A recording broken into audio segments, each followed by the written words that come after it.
கர்த்தருடைய ஆசீர்வாதத்தை நம்ம குறுக்கிக் கொள்ளக்கூடாது. கர்த்தருடைய ஆசீர்வாதத்தை நம்ம மற்றவங்களுக்கும் பகிர்ந்து கொடுக்கணும். ஏன்னா இது ஒரு பேசிக்கான ஒரு காரியம். மனுஷன் புசித்து குடித்து தன் பிரயாசத்தின் பலனை அனுபவிக்க வேண்டும்.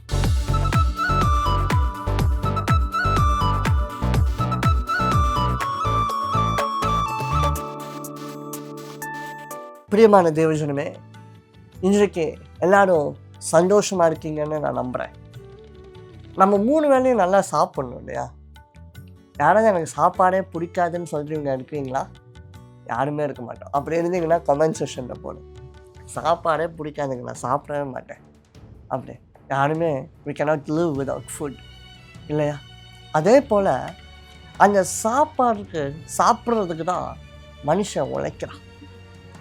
நமக்கு சாப்பிட்றதுக்கு எதுவுமே வேணாம் அப்படின்னா நம்மளும் ஒரு மிஷின் மாதிரி பேட்டரியிலையோ இல்லை சோலார் பவரில் ரன் ஆகிட்டு இருந்தோன்னா யாருமே வேலைக்கு போக மாட்டாங்க, எல்லோரும் உட்காந்துருவோம்.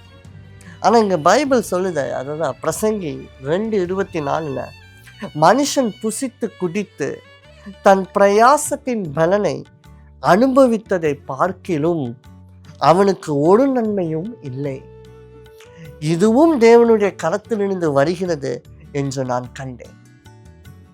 தேவன் உலகத்தில் இருக்கிற எல்லாரையும் அவர் ஆசீர்வதிக்கிறார். இன்னைக்கு சில பேர் நீங்கள் ஸ்டிஞ்சியாக இருக்கலாம், கஞ்சத்தனமாக இருக்கலாம். ஆனால் இது ஒரு ஆலோசனையாக நான் சொல்கிறேன் உங்களுக்கு. சாப்பிட்றதுலையோ உங்கள் லைஃப்பை நடத்துறதுலையோ உங்கள் வரவுக்கு மிஞ்சி நீங்கள் பண்ணக்கூடாது. உங்கள் வரவுக்குள்ளே நீங்கள் சேர்த்து வச்சுக்கணும், நல்ல ஒரு வாழ்க்கையை வாழ்க்கணும். ஏன்னா தேவன் உங்களை ஆசீர்வதிக்கிறார். வருகிற ஒவ்வொன்றும் பரத்திலிருந்து வருகிறது. இதைதான் பார்க்கிறோம். இதுவும் கர்த்தரிடத்திலிருந்து வருகிறது. ஆபிரகாமுடைய காலத்தில் அவன் பெரிய சீமானாக இருந்தான்.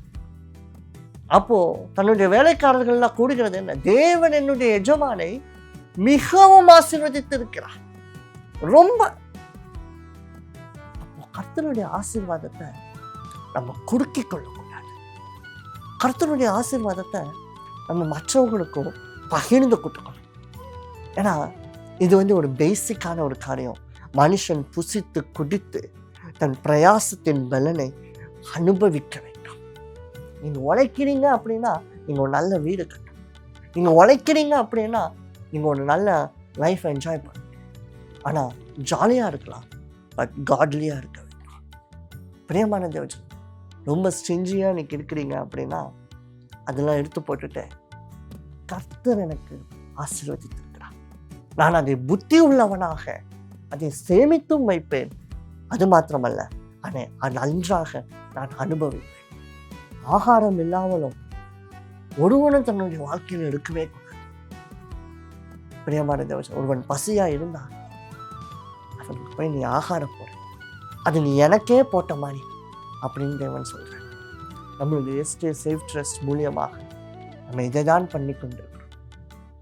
அதற்கு தொடர்ந்து நீங்களும் தாங்குங்க. அது மாத்திரமா சிறு குழந்தைகள் இருந்து விதவைகள் வரைக்கும் மற்றும் வயோதிபர்கள் எல்லாரையும் நாம் தாங்குகிறோம். ஏன்னா சிறு குழந்தைகள் ஒரு நாளும் பட்டினியாக போகக்கூடாது. அவர்கள் எல்லா விதமான பலனையும் அவர்கள் அனுபவிக்க வேண்டும். ஏன்னா அது பிஞ்சு மனசு. அதே போல் வயோதிபர்கள், விதவைகள், எதனால நம்ம அவர்களுக்கு ஹெல்ப் பண்ணுறோம்?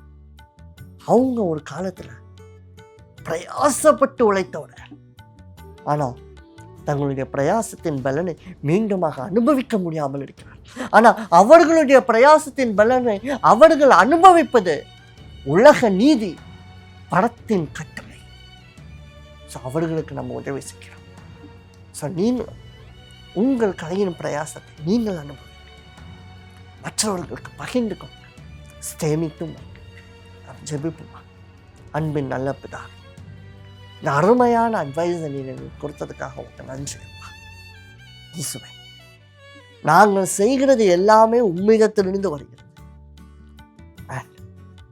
உம்மை நாங்கள் கனப்படுத்தி எங்களுடைய கலையின் பிரயாசங்களை செய்யும் பொழுது இயேசுவே, ஆபிரகாமுக்கு நீ சொன்னதை போல bless them exceedingly, Lord Jesus.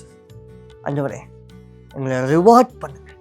அது மாத்திரமா திக்கற்றவர்களுக்கு நாங்கள் இன்னும் அதிகமாக ஹெல்ப் பண்ணுற அளவுக்கு என்னை ஆசீர்வதி. அவர்களோடும் நீ இருந்து அவர்களுடைய நிலைமையை மாற்றுங்க. பெரிய காரியத்தை செய்ய இயேசுவின் நாமத்தில் நல்ல பிதாவே, ஆமென்.